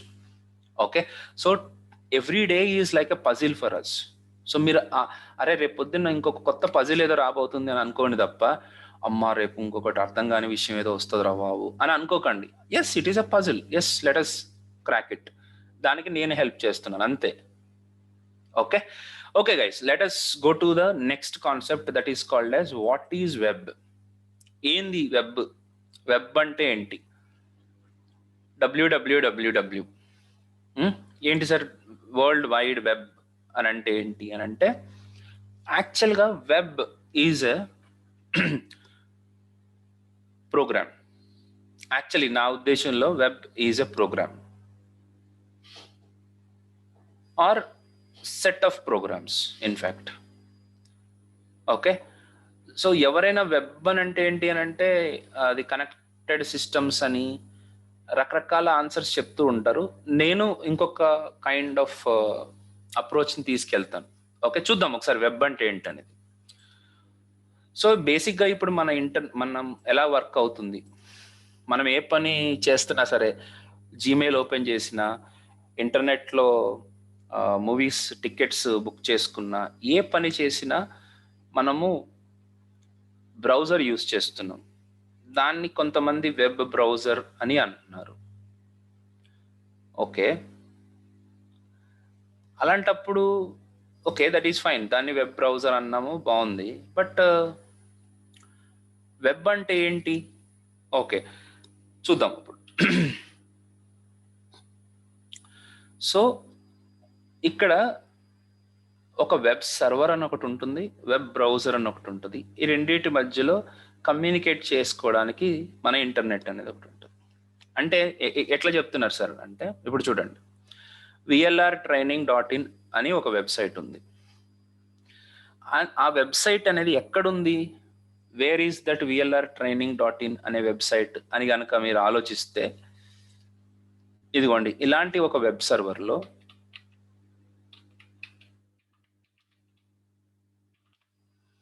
అంటే VLRtraining.in అనే వెబ్ అనేది అంటే దాని మీనింగ్ ఏంటి? What you mean by that? VLRtraining అని అంటే, .in అని అంటే కేవలం అదొక డొమైన్ నేమ్ మాత్రమేనా, వెబ్సైట్ కాదా? VLRtraining.in అని అంటే ఒక వెబ్సైట్ అని మీకు అనిపించట్లేదా? Ya, that is a website. ఆ వెబ్సైట్ అని అంటే physical form of the website ఏంటి సార్? వెబ్సైట్ నాకు నా బ్రౌజర్లో కనపడుతుంది. ఓకే, ఇప్పుడు ఇక్కడ నేను VLRtraining.in అని అంటే నాకు ఒక వెబ్సైట్ ఓపెన్ అయింది. వెబ్సైట్ ఓపెన్ అవ్వడం అంటే ఏంటి? ఇక్కడి నుంచి ఇక్కడ వరకు, కింద వరకు ఒక పెద్ద ఇమేజ్ ఎగురుకుంటూ గాలిలో తేలుకుంటూ వచ్చి నా కంప్యూటర్లో లోడ్ అయిందా? లేకపోతే దీని యాక్చువల్ ఫిజికల్ ఫామ్ ఏంటి అని అంటే ఇదిగోండి ఇలా ఉంటుంది అనమాట. రైట్ క్లిక్ చేసి పేజ్ సోర్స్, ఇలాంటి ఒక కోడ్ అనమాట ఇది. ఈ వెబ్సైట్ అని అంటే యాక్చువల్గా ఏంటి అని అంటే అలాంటి ఒక కోడ్. ఓకే, సో ఆ కోడ్ మొత్తం మన కంప్యూటర్లో ఉందా? మన కంప్యూటర్లో ఉండే మనకు లోడ్ అవుతుందా? కాదే, that is not there in our computer. మరి ఎక్కడిది ఉంది అని అంటే ఆ కోడ్ మొత్తం ఒక వెబ్ సర్వర్లో స్టోర్ చేసి ఉంచుతారు. మన బ్రౌజర్ నుంచి ఎప్పుడైతే మనం రిక్వెస్ట్ చేస్తామో, ఆ రిక్వెస్ట్ సీదా సరాసరి డైరెక్ట్గా ఆ వెబ్ సర్వర్కి వెళ్ళి, ఆ వెబ్ సర్వర్ ఆ రిక్వెస్ట్ని తీసుకుని మనకి ఆ కోడ్ని, ఇప్పుడు ఇందాక చూపించాను కదా, ఆ కోడ్ని, ఆ HTML కోడ్ని, CSS కోడ్ని ఇలాగా పంపిస్తుంది. ఎక్కడి నుంచి అయితే రిక్వెస్ట్ వచ్చిందో అక్కడికే. అలా ఎలా అయిపోతుంది సార్? అది తర్వాత తెలుసుకుందరు. ఓకే, VLR అంటే ఇప్పుడు చాలా సైట్లు ఉన్నాయి కదా సార్. ఇప్పుడు మనకి gmail.com అని ఉంది, అది కూడా ఒక వెబ్సైటే కదా, అది కూడా ఒక వెబ్ సర్వర్లో ఉంటుందా సార్ అని అంటే 100% ఉంటుంది. అది కూడా ఒక వెబ్ సర్వర్లోనే ఉంది. కానీ దానికి ఎట్లా తెలిసిపోతుంది సార్? ఇప్పుడు ఆ కంప్యూటర్కి వెళ్ళాలి, ఈ కంప్యూటర్కి వెళ్ళాలి అని అంటే అక్కడే తావీస్ మహిమ, అది ఒక మిరాకిల్. ఓకే, అట్లేం లేదు గడిది గుడ్డు. దానికి DNS సర్వర్స్ అని ఉంటాయి. మనము డొమైన్ నేమ్ టైప్ చేసి ఎంటర్ చేస్తాం కదా, VLRtraining, that is called as domain. దాన్ని చూపిస్తాను ఇది కూడా. ఆ టైప్ ఎంటర్ చేయగానే ఆ డొమైన్ నేమ్ చూసి ఏ కంప్యూటర్లో ఉంది అంటే ప్రతి కంప్యూటర్కి ఇలాంటి వెబ్ సర్వర్స్ ఉన్న కంప్యూటర్స్కి ఒక ఐపీ అడ్రస్ ఉంటుంది. ఆ ఐపీ అడ్రస్ని మనకు పంపిస్తే మన బ్రౌజర్ మళ్ళీ రిక్వెస్ట్ స్పెషల్గా పంపిస్తుంది. ఈ ఐపీ అడ్రస్ని బేస్ చేసుకుని ఇంటర్నెట్ ఏ పాత్లోకి వెళ్ళాలనేది రూటింగ్ చేస్తుంది అనమాట. ఓకే, కరెక్ట్గా అక్కడ ఆ ఇంటర్నెట్ చూసుకుంటుంది ఆ రిక్వెస్ట్ని అక్కడికి ఎలా పంపించాలి అని. సో ఈ రిక్వెస్ట్కి రెస్పాన్స్ అని యాడ్ చేసి మనము ఇంటర్నెట్కి మళ్ళీ పంపిస్తే ఆ ఇంటర్నెట్ అలాగా మన బ్రౌజర్కి ఎక్కడి నుంచి అయితే మనము రిక్వెస్ట్ పంపించామో అదే బ్రౌజర్కి రెస్పాన్స్ ఇచ్చేస్తుంది. So this is what the web అంటే ఈ ఈ మొత్తం ప్రాసెస్నే వెబ్ అంటా నేను. అంటే వెబ్ అంటే నా ఉద్దేశంలో ఈ వెబ్ సర్వర్, ఈ web browser which is able to have the communication between each other. Okay, so ఇలాంటి ఒక ప్రాసెస్నే వెబ్ అంటాం. అది నేను అనేది. ఇప్పుడు వెబ్లో ఏముంటాయి అని అంటే ఒక వెబ్ సర్వర్ ఉంటుంది, ఒక వెబ్ బ్రౌజర్ ఉంటుంది. ఇవి రెండింటి మధ్యలో ఇంటరాక్షన్ ఉంటుంది. ఓకే, ఏం ఇంటరాక్షన్ జరుగుతుంది sir? What is the interaction we have? మనము మన బ్రౌజర్ నుంచి ఒక రిక్వెస్ట్ పంపిస్తే ఆ రిక్వెస్ట్కి తగ్గ పేజ్ ఏదో ఉంటుంది, వెబ్సైట్ ఏదో ఉంటుంది, ఆ ప్రోగ్రామ్ ఉంటుంది, ఆ హెచ్టిఎంఎల్ ప్రోగ్రామ్. ఆ హెచ్టిఎంఎల్ ప్రోగ్రామ్ని మనకి ఇచ్చేస్తుంది. ఈరోజు నాకు చూపిస్తాను, మీకు చూపించేస్తాను. ఈరోజు ఉంది, టైం ఉంది.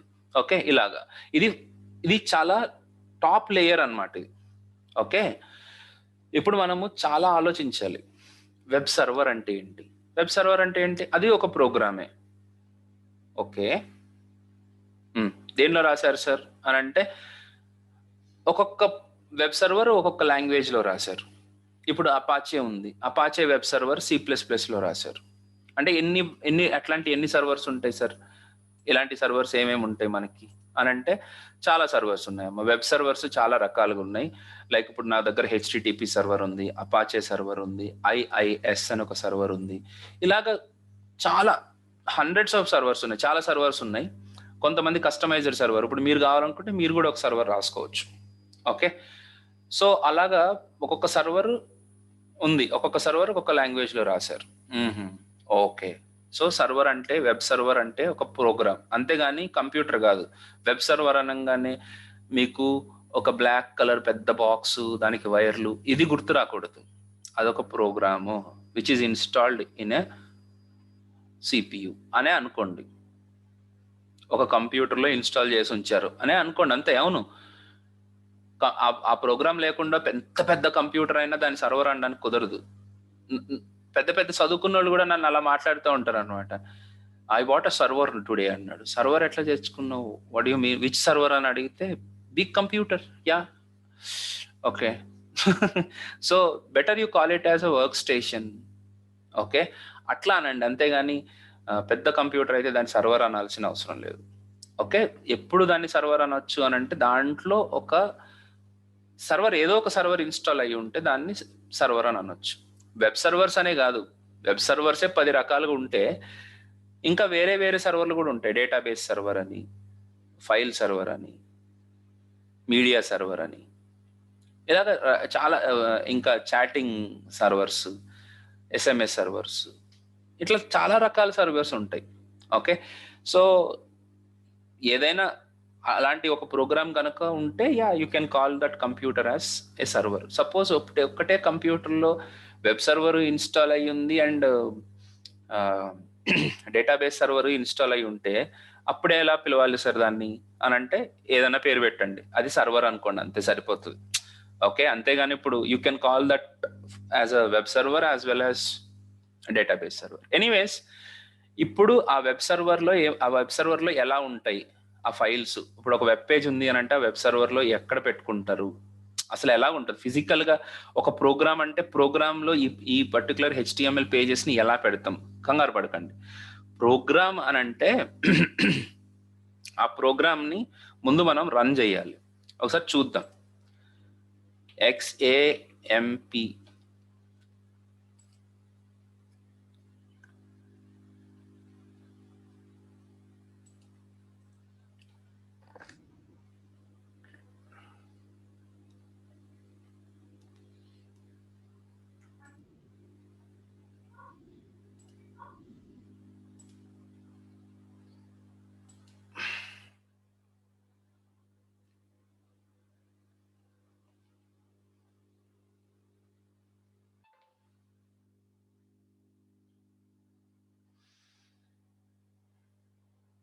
సారీ గైస్, చాలా రోజులు అయిపోయింది కదా దాన్ని ఓపెన్ చేసి. సో ప్రవీణ్ గారు, ఇందులో మనం వర్డ్ప్రెస్ కూడా ఇన్స్టాల్ చేసుకోవచ్చు కదా, ఎగ్జాంపుల్లో చేసుకోవచ్చండి. యా.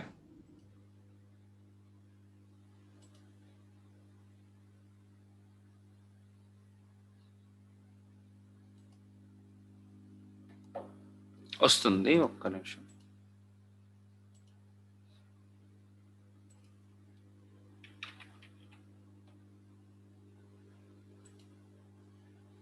Yeah, fine.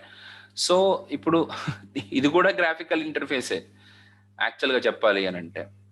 ఇదేంది సార్ అని అంటే, ఇప్పుడు మీరు అపాచే సర్వర్ని స్టార్ట్ చేయడానికి నాకు చాలా రకాల ఆప్షన్స్ ఉన్నాయి.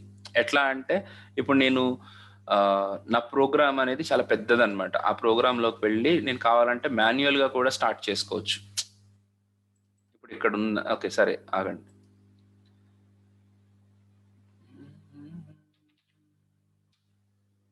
ఓకే, ఇక్కడ ఉన్నాము.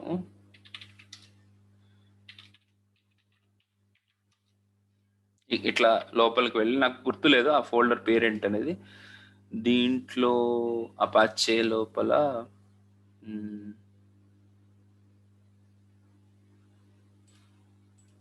బిన్ లోపల HTTP D daemon. Okay okay.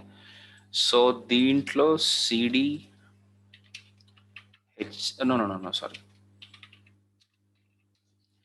CD Apache CD bin, దీంట్లో హెచ్టిటిపి డి అని ఎంటర్ చేస్తే కూడా నాకు సర్వర్ స్టార్ట్ అవుతుంది. That is also a way of starting the server. Okay, but it is too complex. ఇలా కాకుండా నేనేం చేస్తాను అని అంటే, డైరెక్ట్గా గ్రాఫికల్ యూజర్ ఇంటర్ఫేస్ యూజ్ చేసి స్టార్ట్ అని కొడతాను. ఇది వెబ్ ఇంటర్ఫేస్ కాదు, this is not the web interface. ఇది C++లో రాసిన ఇంటర్ఫేస్ ఇది. సో ఇక్కడ నాకు అపాచే సర్వర్ అనేది స్టార్ట్ అయింది, అంటే నాకు వెబ్ సర్వర్ స్టార్ట్ అయింది. సో సర్వర్ ఉంది, ఆ సర్వర్ లోపల నేను నా HTML పేజెస్ని నేను స్టోర్ చేసుకోవాలి. స్టోర్ చేసుకోవాలంటే ముందు ఎక్కడ స్టోర్ చేసుకోవాలో తెలియాలి. ఇదిగోండి, htdocs అని ఒక ఫోల్డర్ ఉంటుంది. ఆ htdocsలో నేను స్టోర్ చేయాల్సి ఉంటుంది. ఆల్రెడీ ఉన్నాయా సార్? మీరు ఇంతకుముందు ఏదైనా చేశారంటే చేసి ఉంటాం కదా, మై అనదర్ వెబ్సైట్ అనో ఏదో అప్లికేషన్ అనో ఏదో చేసి ఉన్నాను నేను. ఓకే, సో దీంట్లో నేను ఏం చేద్దాం అనుకుంటున్నాను అని అంటే,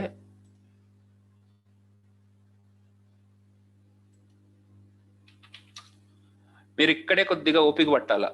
ఇప్పుడు అంటే కరెక్ట్గా ఈ టైంలో కనుక ఓపికగా మనము కాన్సన్ట్రేట్ చేయగలిగితే 100% మీకు విషయాలు తెలుస్తూ ఉంటాయి. ఓకే, మీరు ఇప్పుడు కనుక జారుకున్నారా పక్కకి, అబ్బా ఇదేదో చెప్తున్నాడు అని, కరెక్ట్ టైం అనమాట. ఇక జారుకున్నారంటే ఇంక అంతే, బిస్కెట్. సో నేను ఆ htdocs అనే ప్లేస్లో ఒక ఫైల్ క్రియేట్ చేయబోతున్నాను.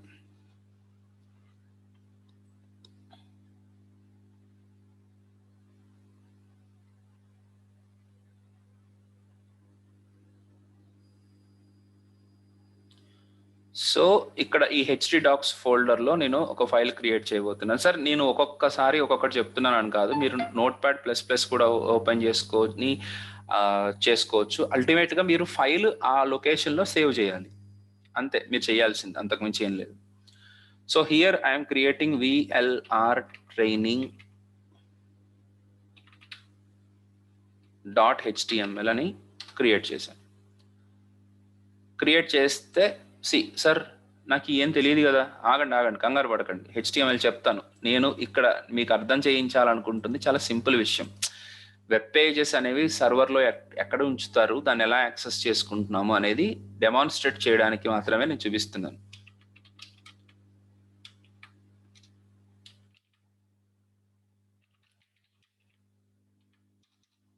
మీరు నేర్చుకోవడానికి 10 అడుగులు ముందుకు వస్తే నేను మీతో పాటు ఇంకొక 100 అడుగులు నడవడానికి రెడీ.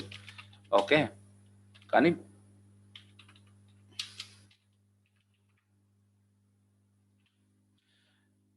సో హలో విఎల్ఆర్ అనేది నేను ఒక పేజ్గా క్రియేట్ చేశాను. సో ఇప్పుడు ఈ పేజ్ ఎక్కడుంది అని అంటే మన హెచ్డి డాక్స్లో ఉంది. ఇదిగోండి ఇక్కడ ఉంది. అంటే నేను వెబ్ పేజ్ క్రియేట్ చేశాను అనమాట. సార్ మీరు ప్రతిదీ రిలేట్ చేసుకోవాలి. ఇప్పుడు ఇలాగ ఒక వెబ్ సర్వర్ ఉంది, ఆ వెబ్ సర్వర్ లోపల ఒక వెబ్సైట్ అంటే ఒక పేజే ఉంది, ఒక సైట్ ఉంది. దాన్ని నేను రిక్వెస్ట్ చేయాలి. ఎక్కడి నుంచి రిక్వెస్ట్ చేయాలి అని అంటే బ్రౌజర్లో నుంచే చేయాలి. అవునా? ఓకే.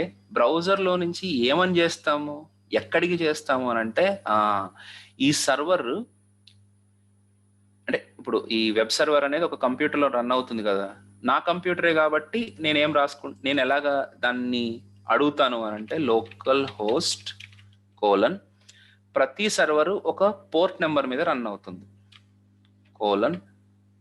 ఒకటే కోలన్ 80 ఐ డోంట్ రిమెంబర్ ఏముంది ఇక్కడ చూద్దాం. ఓన్లీ 80నే 80 అని అంటే ఆ సర్వర్కి మనము ఆ సర్వర్ వరకు రిక్వెస్ట్ వెళ్ళగలుగుతుంది. ఆ సర్వర్ లోపల నాకు ఎగ్జాక్ట్గా ఒక పర్టికులర్ పేజ్ కదా కావాల్సింది. కాబట్టి విఎల్ఆర్ training.html అని అంటాం. That's all. ఇప్పుడు నాకు వచ్చింది అవుట్పుట్ అంటే నాకు ఆ వెబ్ పేజ్ అనేది ఓపెన్ అయింది. అంటే ఏం జరిగింది ఇక్కడ అని అంటే ఎగ్జాక్ట్గా ఇక్కడ ఏం నేనైతే చూపించానో అదే జరిగింది. ఇక్కడ లోకల్ హోస్ట్ హెచ్టిఎం అని చెప్పాను చూసారా, దాన్ని రిక్వెస్ట్ అని అంటారు. ఫస్ట్ నేనేం పంపించాను ఆయన http:// సరే హెచ్టిటిపి రాయలేదు కదా అని అంటే ఆటోమేటిక్ వస్తుంది బ్రౌజర్లో ఉన్నప్పుడు. లోకల్ హోస్ట్ 80/VLR training.in ఇది రిక్వెస్ట్ అంటే దీన్ని నేను ఎక్కడికి పంపించాను, సర్వర్కి. అంటే ఆటోమేటిక్గా ఇక్కడ ఇంటర్నెట్ లేదు కదా సార్ అంటే మన కంప్యూటర్లోనే ఉన్నాం కాబట్టి మనకి ఇంటర్నెట్ అవసరం రాలేదు. మన కంప్యూటర్లోనే మనం అంతా పని చేసుకుంటున్నాం కాబట్టి ఇంటర్నెట్ అవసరం రాలేదు. డైరెక్ట్గా ఇది ఈ పర్టికులర్ వెబ్ సర్వర్కి వెళ్ళిపోయింది. మళ్ళీ కంప్యూటర్ కాదు, మన కంప్యూటర్లో ఉన్న వెబ్ సర్వర్కి రిక్వెస్ట్ వెళ్ళిపోయింది.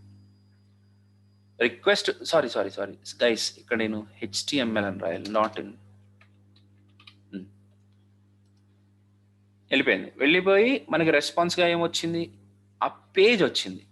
మీరు చూస్తే ఇప్పుడు ఇక్కడ ఏదైతే ఉందో అదే ఉంది ఇక్కడ కూడా మన పేజ్లో. ఏది ఓపెన్ చేసి చూపించు, ఇదిగో అదే కదా రాసింది నేను.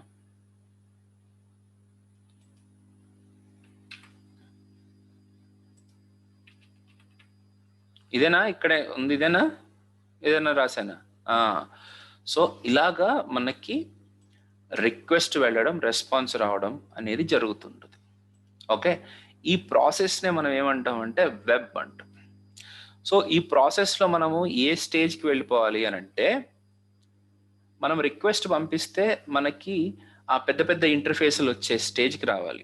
అంటే అలాంటి పెద్ద ప్రోగ్రామ్స్ని కనుక మనము రాసి సర్వర్లో కనుక పడేస్తే అప్పుడు ఎవరైతే ఆ సర్వర్కి రిక్వెస్ట్ పంపిస్తారో వాళ్ళకి అంత పెద్ద పెద్ద ప్రోగ్రామ్స్ ఇంటర్ఫేసెస్ వస్తాయి అన్నమాట. అది లోపల జరగబోయే పని. మనం ఏం చేయబోతున్నాం అని అంటే అదిగోండి అలాంటి వాటిని. ఇప్పుడు ఈ పేజ్ని మనము ఈ లెవెల్కి కాదు,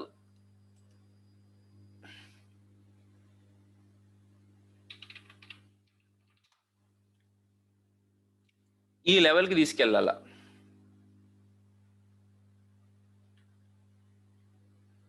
ఈ లెవెల్ ఆఫ్ కోడ్కి తీసుకెళ్లాల్సి ఉంటుంది. ఇలాంటి కోడ్ అంటే ఇక్కడి నుంచి స్టార్ట్ చేసి అరే ఇంత పెద్ద అప్లికేషన్, ఇప్పుడు దీంట్లో కార్ట్ అని, ఇప్పుడు నాకు ఏదైనా కొనాలి, ఏదైనా నేను ఇదేదో ఉంది ఇక్కడ, ఏదో డిజైన్, అరే ఓకే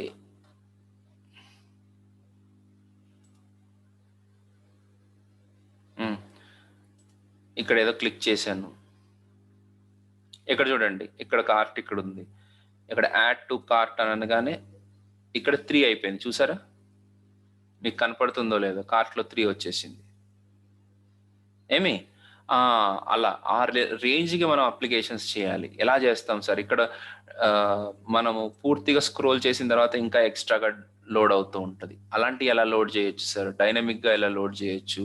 ఇవన్నీ ఏం చేయాలి? ఇక్కడ ఇలా క్లిక్ చేస్తే స్క్రోల్ అయ్యింది, ఇలా రావాలంటే ఏం చేయాలి? Yes, these are all recommended items. ఇప్పుడు నేను రెగ్యులర్గా మొబైల్స్ ఏమేమి ఉన్నాయో చూస్తున్నాను. ఓకే, మా ఇంట్లో ఏమేమి కొనొచ్చో చూసుకుంటా ఉన్నాము. ఇవి నాకు రికమెండెడ్ ఐటమ్స్ టాప్ సెలెక్షన్స్ లో ఉన్నాయి. అలాగే ఇప్పుడు మీరు ఫ్లిప్కార్ట్ ఓపెన్ చేస్తే సేమ్ అదే మీకు ఉండాలన్న రూల్ ఏం లేదు. మీకు వేరేవి రావచ్చు రికమెండెడ్ ఐటమ్స్. అట్లా ఎలాగ అది ఆటోమేటిక్ ఎలా జరుగుతుంది? ఎస్, అది మన టార్గెట్. అంత పెద్ద అప్లికేషన్ ని తయారు చేయడానికి మనం రియాక్ట్ లో ఏం నేర్చుకోవాలనేదే నా ప్రయత్నం. ఓకే, సో ఈ రోజు నేను చూపించింది ఏం లేదు. ఒక్క నిమిషం, ఇది నేను కంటిన్యూ చేస్తాను, ఎందుకంటే ఇంతకంటే ఎక్కువ చెప్తే మీరు లోపలికి తీసుకోలేరు. దీంట్లో వెబ్ సర్వర్ అంటే ఏంటో తెలిసిన తర్వాత అప్లికేషన్ సర్వర్ అంటే ఏంటో తెలియాలి, వెబ్ అప్లికేషన్స్ అంటే ఏంటో తెలియాలి, ఆ వెబ్ అప్లికేషన్స్ లో రియాక్ట్ ఎందుకు ఉపయోగపడుతుందో తెలియాలి, మిగతా లాంగ్వేజెస్ ఎందుకు ఉపయోగపడతాయో తెలియాలి. ఇవన్నీ మనం తెలుసుకున్నప్పుడు మీకు ఒక క్లారిటీ వస్తుంది. So that kind of things we will be discussing tomorrow. Yeah, so now if you have any questions, please raise them.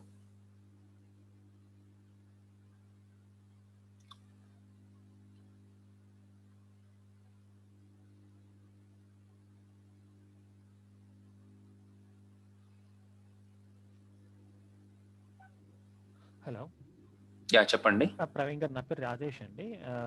అదే యాక్చువల్గా వచ్చి ఇది మనకు ఇది ఫ్రంట్ ఎండ్ వచ్చి మనం రియాక్ట్ జేఎస్ యూస్ చేస్తాము. అవునండి. అట్ ద సేమ్ టైం మనం బ్యాక్ ఎండ్ నోట్ జేఎస్ అలాంటివి యూస్ చేస్తారు back end purpose, I mean supporting languages ఏదన్నా. ఓకే, సో ఇప్పుడు నేనేం చేస్తున్నానంటే, అది కంప్లీట్ ఫుల్ స్టాక్ అవుతుంది. మీరు కావాలనుకుంటే అది కూడా నేర్చుకోండి, మనం బ్యాచ్ సెట్ చేద్దాం. ఓకే, బ్యాక్ ఎండ్ లాంగ్వేజెస్ ఏంటి అని. కాకపోతే ఫ్రంట్ ఎండ్ లో మనకి బ్యాక్ ఎండ్ ఇంటరాక్షన్స్ కోసం నేను ఏపీఐస్ వాడతాను. కొన్ని ఓపెన్ ఏపీఐస్ ఉంటాయి, లైక్ రెస్ట్ కంట్రీస్ అని ఒక ఏపీఐ ఉంది. అదేంటంటే ఓపెన్ అది, సో డైరెక్ట్ గా దానికి రిక్వెస్ట్ ఎలాగ చేయాలో చూపిస్తాను. అలాగే జేసన్ సర్వర్ అని చెప్పేసి ఒక సర్వర్ ఉంది. సో దాన్ని యూజ్ చేసుకుంటే మనకి ఏమవుతుంది అంటే రెస్ట్ ఏపీఐస్ తోటి ఇంటరాక్టివిటీ అనేది చాలా ఈజీగా చేసుకోగలుగుతాం అనమాట. అంటే పోస్ట్ డేటాను పంపించడం కానీ, డిలీట్, ఈ ఆపరేషన్స్ అన్నిటిని మనము యూఐ నుంచి చేసుకోవడానికి మనం ఈజీగా చేసుకోవచ్చు. సపోజ్ మీకు ఇంకా ఇంట్రెస్ట్ ఉందనుకోండి, నేను ఫైర్ బేస్ తోటి ఎలా కనెక్ట్ అవ్వాలి అనేది కూడా నేను మీకు చూపించడానికి నేను రెడీగానే ఉన్నాను. అర్థమవుతుందా? అర్థమవుతుందండి. అంటే మనకి ఇప్పుడు రియల్ టైంలో ఎలా ఉంటుందండి? అంటే యూజువల్గా ప్యూర్ రియాక్ట్ జేఎస్ యూస్ చేసి మనం ప్రాజెక్ట్స్ చేయొచ్చా, లేదంటే సపోర్టింగ్ లైక్ నోట్ జేఎస్ అలాంటివన్నీ తీసుకొని చేయాల్సి వస్తుందండి రియల్ టైం? బ్యాక్ ఎండ్ ఖచ్చితంగా ఉండాలి కదండి. డైరెక్ట్ గా రియాక్ట్ జేఎస్ డైరెక్ట్ గా డేటాబేస్ తోటి ఇంటరాక్ట్ అవ్వలేదు. మీకు బ్యాక్ ఎండ్ లో జావా ప్రోగ్రామో, పిహెచ్పి ప్రోగ్రామో, ఏదో ఒక ఏపీఐస్ రాసుకోవడానికి ఒక ప్రోగ్రామింగ్ లాంగ్వేజ్ అయితే కావాలి. ఓకే, అది 99% ఇప్పుడు మీరు రియల్ టైంలో అలాగే జరుగుతుంది. బ్యాక్ ఎండ్ కూడా అంటే యూఐ డెవలపర్స్ అందరికీ బ్యాక్ ఎండ్ వచ్చి ఉండాలన్న రూల్ లేదు. మనకి ఏపీఐస్ ఇచ్చేస్తారు. ఏపీఐస్ ఇచ్చేయడం అంటే మీకు ఈ డేటా కావాలంటే ఈ ఏపీఐకి రిక్వెస్ట్ పంపించండి అని మనకు ముందుగానే చెప్పేస్తారు అనమాట. అర్థమవుతుందా నా పాయింట్? అర్థమవుతుందండి. సో ఇది వచ్చి మనం అప్పుడు ప్యూర్ యూఐ డెవలపర్ అంతే కదండి? అవునండి, ఇది ప్యూర్ యూఐ డెవలపర్. ఎస్, మీరు బ్యాక్ ఎండ్ కూడా నేర్చుకోవాలి అని అనుకుంటే call to Venkat or Praveen, మీరు ఎవరితో మాట్లాడినా పర్లేదు, యూ విల్ గెట్ ఇట్. అంటే దాన్ని కూడా నేను షెడ్యూల్ చేస్తాను. కాకపోతే ఇది స్కోప్ ఉండదు కదా. ఇప్పుడు నేను అన్ని ఒకటే దాంట్లో చెప్పలేను. That's a different case and this is a different case. Yes, okay, but మనకు that combo is like React JS and Node JS నేర్చుకుంటే మనకు పర్ఫెక్ట్ మ్యాచ్ అంతే కదండి? ఐ మీన్ నేను జస్ట్ అడుగుతున్నా, నాకు ఐడియా లేదు. మీరు that's up to the choice అండి. ఇప్పుడు నేను ఎట్లా అంటానంటే, నేను యూఐ డెవలపర్ని. ఓకే, నేను కంప్లీట్ గా దీంట్లోనే ఉండిపోదాం అని అనిపిస్తుంది అనమాట. ఎందుకంటే యాంగులర్ లో చాలా ఫీచర్స్ వస్తున్నాయి, రియాక్ట్ లో చాలా ఫీచర్స్ వస్తున్నాయి, దీంతో పాటు రియాక్ట్ నేటివ్ అన్నది ఒకటి ఉంది. ఓకే, ఇట్లా ఓన్లీ ఫ్రంట్ ఎండ్ టెక్నాలజీస్ మీద కూడా చాలా జాబ్స్ ఉన్నాయి. ఫుల్ స్టాక్ మీద ఉండే జాబ్స్ దానికి హై, ఇంకా అన్నిటికంటే ఎక్కువ జాబ్స్ ఉన్నాయి వాటి మీదే. కానీ once if you are in to full stack developer, మిమ్మల్ని దాన్ని ఏమంటారు, హ్యాపీ బాల్ పిసికినట్టు పిసికేస్తారు. ఓకే, ఆ పని చేయాలి, ఈ పని చేయాలి, ఈ పని చేయాలి, ఆ పని చేయాలి అని. But you please consign to your role. మీరు చెప్పాలి, మీరు మీరు మీరు ఎక్స్ప్రెస్ చేయగలగాలి. ఓకే, నాకు ఎట్లుంటుంది అంటే, ఇప్పుడు నేను నా టీంలో నేను ఒక 11 మెంబర్స్ ఉన్నారు. ఆ 11 మెంబర్స్లో ఒకతను ఫుల్ స్టాక్ డెవలపర్గా వచ్చాడు. ఓకే, అతను ఏమంటున్నారంటే, ఇప్పుడు అతను సీనియర్ ఏం కాదు, అతను ఓకే సీనియర్ సాఫ్ట్వేర్ ఇంజనీర్ గానే పెట్టాం, కానీ అతను పెద్ద సీనియర్ ఏం కాదు. అతను రెజ్యూమ్లో పెట్టినప్పుడు ఫుల్ స్టాక్ అని పెట్టాడు. ఇప్పుడు మా మేనేజర్ ఏమంటాడు, అడుగు పెట్టాడు కదా, నువ్వు అడుగు డెవలప్ చేయమని చెప్పు బ్యాక్ అండ్ ఏపీఐస్ని కూడా, ఎందుకు అట్లా వదిలేస్తున్నావు రిసోర్స్ని అంటాడు. అరే అతనికి ఎక్స్పీరియన్స్ లేదు, మరి నేను ఎట్లా అడగానంటే, అన్నీ మనకెందుకు, వాళ్ళు పెట్టుకుని ఇచ్చారు, మనం అడుగుతాం అంతే. So they don't know the real experience. కానీ నిజానికి అదే శాలరీ తోటి పక్కన యూఐ డెవలపర్స్ కూడా ఉన్నారు, వాళ్ళు ప్రశాంతంగా ఉన్నారు, నా రోల్ ఇంతవరకే అంతే. సో మీరు ఛాలెంజెస్ తీసుకుందాము, నాకు ఎక్స్ప్లోర్ చేయాలంటే ఇంట్రెస్ట్ ఉంది అని అనుకుంటే ఫుల్ స్టాక్ డెవలపర్ అవ్వండి, దట్ ఈస్ బ్యూటిఫుల్. అది నేను చెప్తున్నాను, 5 years ఎక్స్పీరియన్స్ వాళ్ళు కూడా 40 lakhs ప్యాకేజ్లో ఉన్నారు. మీరు అన్మ్యాచబుల్ శాలరీస్ ఉన్నాయన్నమాట. ఓకే, మెకఫీలో కానీ, కాల్కమ్లో కానీ, సామ్సంగ్లో కానీ 6 years ఎక్స్పీరియన్స్ చిన్న పిల్లలు, వాళ్ళు ఇంకా పెళ్లి కూడా కాలేదు సరిగ్గా వాళ్ళకి, వాళ్ళు 30, 25, 30, 25 ఏంది, 25 చాలా నార్మల్ ప్యాకేజ్ ఈ రోజుల్లో. 30లో ఉన్నారు వాళ్ళు, 30 lakhs ప్యాకేజ్ వాళ్ళకి. కాకపోతే దే హ్యావ్ ద కమాండ్, అంటే డాకర్ తెలుసు, బ్యాక్ ఎండ్లో డెవాప్స్ అన్నీ చేసేసి ఉన్నారు అనమాట అట్లా. But that's up to your choice. మీరు నేర్చుకుంటే you have that level of responsibility, that level of leverage, that level of opportunities, that level of work, and that level of salaries also. Okay, atla front end developers కూడా jobs ఉన్నాయి. And నేను recruit చేసుకునేటప్పుడు మాత్రం నేను back end అడగను. ఇప్పుడు for example నాది UI development అనుకోండి, నేను బ్యాక్ ఎండ్ అడగను, నాకు అనవసరం. కానీ నాకు రియాక్ట్లో జమ్ కావాలి, అతనికి అన్నీ తెలిసి ఉండాలి. నాకు రియాక్ట్ అంటే రియాక్ట్ నేటివ్ వచ్చి ఉండాలి, రియాక్ట్ తెలిసి ఉండాలి, టెస్టింగ్ రాసుకునే తెలిసి ఉండాలి, అన్ని రకాలు, సెక్యూరిటీ మేనేజ్మెంట్, అన్ని ప్యాచెస్తో సహా నాకు ప్యూర్ రియాక్ట్ గా కావాలి అంతే. నాకు బ్యాక్ ఎండ్ లో అతను ఏం చేయాల్సిన అవసరం లేదు, నాకు సపరేట్ పీపుల్ ఉంటారు. ఇప్పుడు మనకి రియాక్ట్ అంటే జస్ట్ మనకి Java script, jQuery and boot strap తెలిసి చాలా, అదర్ దాన్ దట్ మనకి ఇంకేమీ తెలిసి ఉండాలండి? ఏం అవసరం లేదండి, జావా స్క్రిప్ట్ తెలిసి ఉంటుంది. జావా ప్రోగ్రామింగ్ లేదు, అవసరం లేదు, ఫౌండేషన్ తెలిస్తే చాలు, జస్ట్ ఊరికే అంతే. సో ఇప్పుడు మనకి Java script and HTML, boot strap framework అలా తెలిసింది. ఇది మనకు నోడ్ జేఎస్ అంటే ఎప్పుడండి మనకి ఇది రిక్వైర్మెంట్, అంటే ఎప్పుడు అవసరం అవుతుంది మనకి యూజువల్లీ? అంటే ఫుల్ స్టాక్ డెవలపర్ గా వెళ్ళినప్పుడు మాత్రమే నోడ్ జేఎస్ అనేది అవసరము? అవునండి, node JS, angular JS is another framework like react. ఇప్పుడు ఇలాంటి యూజర్ ఇంటర్ఫేసెస్ ని క్రియేట్ చేయడానికి ఇంకొక వేరియంట్ అన్నమాట. ఇది మనకు డ్యూరేషన్ ఎన్ని మంత్స్ అండి? ఇది రియాక్ట్ జేఎస్ వచ్చి 3 months అండి. ఇవాళ ఫస్ట్ క్లాస్ అన్నమాట. Yeah I understand. 3 months. So ఈ 3 months లో మనకు వచ్చి జావా స్క్రిప్ట్ కవర్ చేస్తారు, HTML, ఈ 2 things, boot strap, HTML, CSS and react with testing, redux. So in case నాకు ప్యారలల్ గా నేను నోట్ చేసి నేర్చుకోవాలంటే ఐ మీన్ సజెస్టబుల్ అండి, in case if I wanted to do like that. నేను అస్సలు సజెస్ట్ చేయనండి, 1 at a time. అసలు నేను 1 at a time సజెస్ట్ చేస్తాను. ఎందుకంటే అసలు మీకు జావా స్క్రిప్ట్ లో హెడ్స్ లేసిపోయే టాపిక్స్ ఉన్నాయి, కాల్ బ్యాక్స్, తర్వాత అసింక్రోనస్ ప్రోగ్రామింగ్, ప్రామిసెస్, ఇవన్నీ వింటుంటే కాళ్ళకి నాకు కూడా చెమటలు వస్తాయి, ఎట్లా చెప్పాలి అనేది. ఓకే, మీకు వినడానికి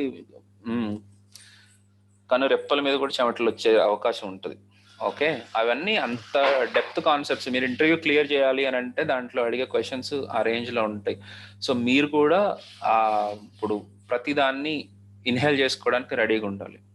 అప్పుడు మీరు ఏ ఇంటర్వ్యూలోనైనా సరే జావా స్క్రిప్ట్ని ప్రాపర్గా మీరు చెప్పగలిగితే you have opportunity on everything. మీకు నోట్ జేఎస్ అనేది 15-20 డేస్ లో వస్తుందండి, అది పెద్ద ఇష్యూ కాదు. But I personally suggest one at a time and concentrate on React and JavaScript concepts foundation. So obviously you will learn anything. మీకు JavaScript technologies అన్ని రావాలంటే, ఏది రావాలన్నా మీకు జావాస్క్రిప్ట్ మీద ఫుల్ గ్రిప్ ఉండాలి. అది అంటే మనకు ఈ జాబ్ ఆపర్చునిటీస్ ఎలా ఉంటుంది? జాబ్ ఆపర్చునిటీస్ ప్లస్ ప్యాకేజెస్ ఎలా ఉంటుందండి రియాక్ట్ జేఎస్ కి? I mean just wanted to know. Superb opportunities ఉన్నాయండి. అది మీరు ఇప్పుడు నేను చెప్పడం అంటే, నేను బూస్టింగ్ కోసం నేను ఏదైనా చెప్పొచ్చు, అరే మస్తున్నాయి అబ్బా, ఏం జాబులే ఎక్కడ చూసినా జాబులే, రియాక్ట్ అని అనొచ్చు నేను. బట్ యూ గైస్ ఏమంటే, మీలాంటి ఇంటెలిజెంట్ పీపుల్ ఎట్లా అంటే, ఇండీడ్ అని చెప్పేసి ఒకటి ఉంది, మీరు ఆ ఇండీడ్లో కానీ నౌకరీలో కానీ మీరు సెర్చ్ చేయాలి. ఓకే, అసలు జాబ్స్ దేని మీద ఉన్నాయి, ఓకే రియాక్ట్ జాబ్స్ దేని మీద ఉన్నాయి, ఎన్ని ఉన్నాయి, వీటన్నిటిని మీరు సెర్చ్ చేసుకోవాలి. చేసుకుంటే మీకు తెలుస్తుంది first of all. Okay, so ఎవరెవరు ఎన్ని వస్తున్నాయి, ఎన్ని రిజల్ట్స్ వస్తున్నాయి, ఎన్ని జాబ్స్ వస్తున్నాయి, అట్లా మీరు ఫస్ట్ ఆఫ్ ఆల్ సెర్చ్ చేసుకోండి. Point number 1. రెండో పాయింట్ ఏంటి అని అంటే, స్టాక్ ఓవర్ఫ్లోలో గిట్లో ఎన్ని రియాక్ట్ అప్లికేషన్స్ వెళ్తున్నాయి. ఇప్పుడు నేనైతే ఎలా సెర్చ్ చేస్తాను, ఇప్పుడు నేను ప్రూఫ్ చెప్తున్నా, చాలా బాగుందని నా నోటి మాటగా నేను ఒక మాట చెప్పేస్తే అయిపోతుంది. నేను ప్రూఫ్ చూపిస్తున్నాను.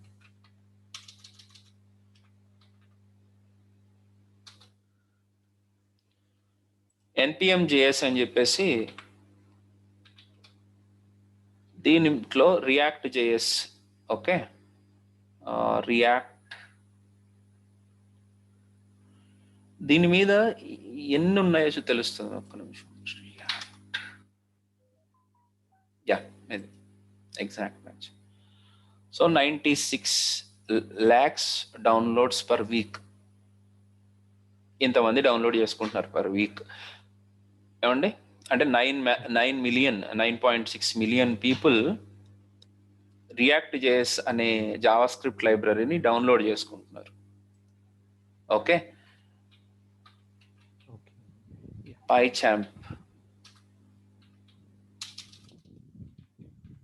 ఏదో పైథాన్కి సంబంధించింది ఏమైనా వస్తుందేమో చూద్దాం.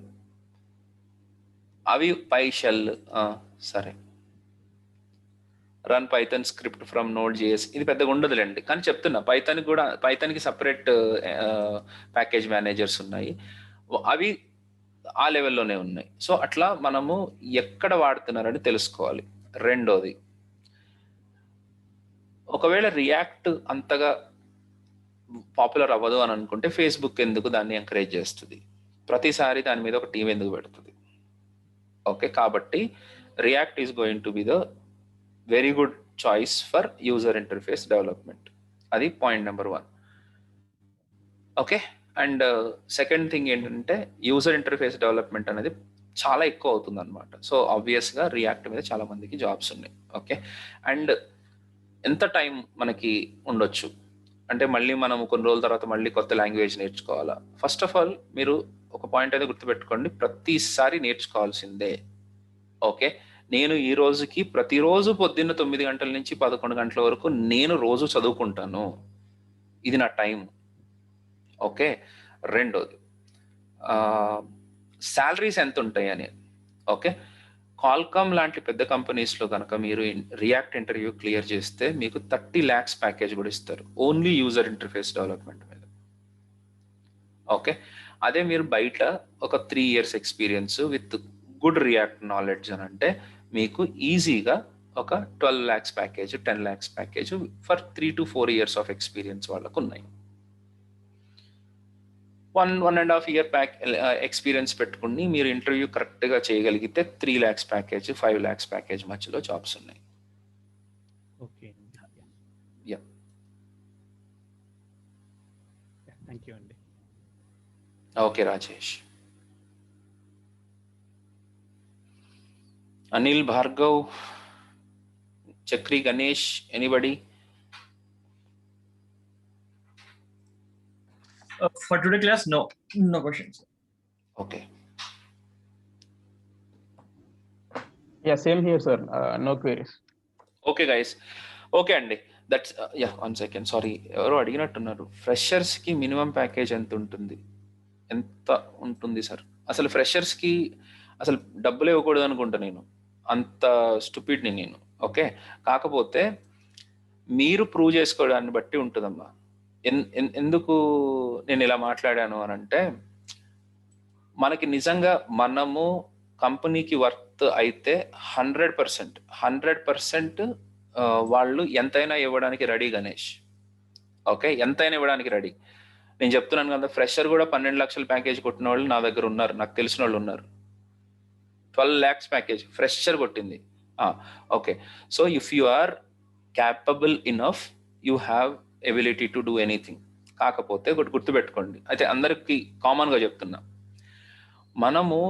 మనకి ఏదైనా వర్క్ ఇస్తే 100% ఇమ్మీడియట్గా చేసి ఇవ్వగలిగే ఎక్స్పీరియన్స్లో మనం ఇంకా రాలేదు.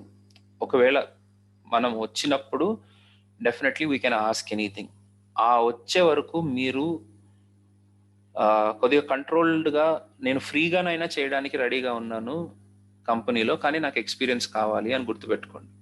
అది ఆ రకంగా మనల్ని మనం ప్రిపేర్ చేసుకోవాలి.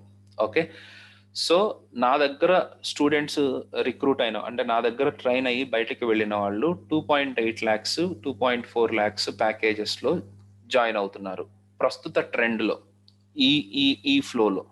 ఓకే, ఇది యావరేజ్గా చెప్తున్నా నేను. చెప్పాను కదా, నాకు తెలిసిన స్టూడెంట్ 6 lakhs ప్యాకేజ్కి కొట్టిన ఫ్రెషరే, నో ఎక్స్పీరియన్స్, 0 ఎక్స్పీరియన్స్. ఇంటర్న్షిప్ వచ్చింది, ఇంటర్న్షిప్లో 30,000 వచ్చింది క్వాల్కామ్లో. ఓకే, మీరు ఇంటర్న్షిప్లోనే వాళ్ళు మిమ్మల్ని ఏం పర్మనెంట్ ఎంప్లాయీగా పెట్టుకోరు. సో ఫ్రెషర్గా కూడా అరౌండ్ 10,000 to 20,000 వరకు మధ్యలో మీకు శాలరీస్ రావచ్చు, if you are experienced enough. మీకు ప్రాబ్లమ్ స్టేట్మెంట్స్ ఇస్తే మీరు సాల్వ్ చేయగలరు అనుకుంటే. లేకపోతే మనము ఎదురు డబ్బులు ఇచ్చైనా సరే మనం